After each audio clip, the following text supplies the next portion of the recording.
Всем привет, друзья! Сегодня сделаем гору котлет без жарки. Получится все очень вкусно и необычно просто. Самое главное, по вкусу они будут очень похожи на те котлеты, которые делали когда-то в детстве в школьных столовых. Итак, вначале нам нужно приготовить фарш. Для фарша нам понадобится полкило свиного мяса и полкило куриного мяса. Все мясо нужно будет понарезать на более мелкие куски, для того, чтобы блендеру было легче с ним справиться. Смотрите, если у вас дома уже есть готовый фарш, тот и тот можно использовать уже готовый фарш. Если у вас дома нету блендера, как всегда, можно использовать мясорубку.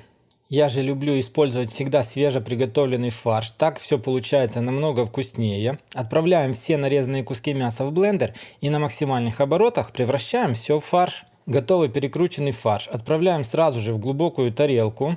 Затем берем еще одну глубокую тарелку, в нее отправляем белый хлеб или же батон. Ну а полностью подробный рецепт, сколько каких продуктов пошло в моем ролике, читайте в описании под видео. Далее хлеб нам нужно залить водой, для того, чтобы он хорошо размяк. После того, как хлебушек хорошо пропитался водой, воду нужно из него хорошо отжать, так чтобы как можно больше удалить из нее влаги. И опять хлеб отправляем в чашу блендера. В чашу хлебу нужно добавить 2 небольшие луковицы, разрезав их на 4 части, и несколько штук небольших зубчиков чеснока. И вот это все, что есть в чаше, на максимальных оборотах перемолоть нужно до однородного состояния. Полученную массу отправляем в тарелку к фаршу. Далее в эту же тарелку нужно добавить 1 столовую ложку без горки соли, 1 столовую ложку без горки красной сладкой паприки и 1 чайную ложку без горки черного молотого перца. Затем, не стесняясь, просто руками очень хорошо нужно вымесить фарш. В самом конце, когда вы уже хорошо замешаете фарш, его нужно будет немножко отбить, вот так вот прямо в тарелке.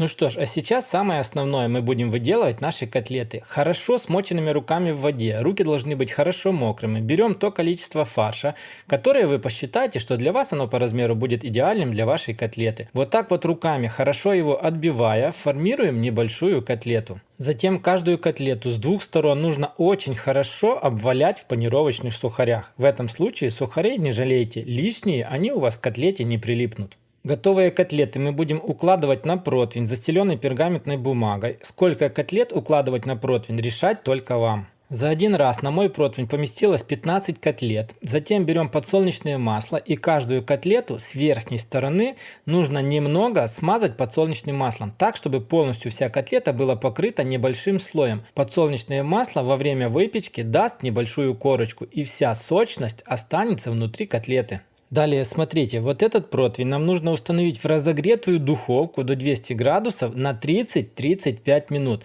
Духовка должна быть уже разогретой, а не только включенной, когда вы будете устанавливать противень. Ну и вот посмотрите, с остатков фарша у меня осталось 5 котлет, которые не поместились на противень. Они идут в морозилку, а в общем итоге, как вы уже поняли, из того количества фарша у меня получилось ровно 20 котлет. Вот так вот выглядят котлеты во время выпечки. Это прошло примерно 15 минут. Ну а по итогу через 35 минут вот такая вот красота получилась. Смотрите, прямо на противне разламываем одну котлету, проверяем на готовность, и я вам скажу, что получилось все просто супер.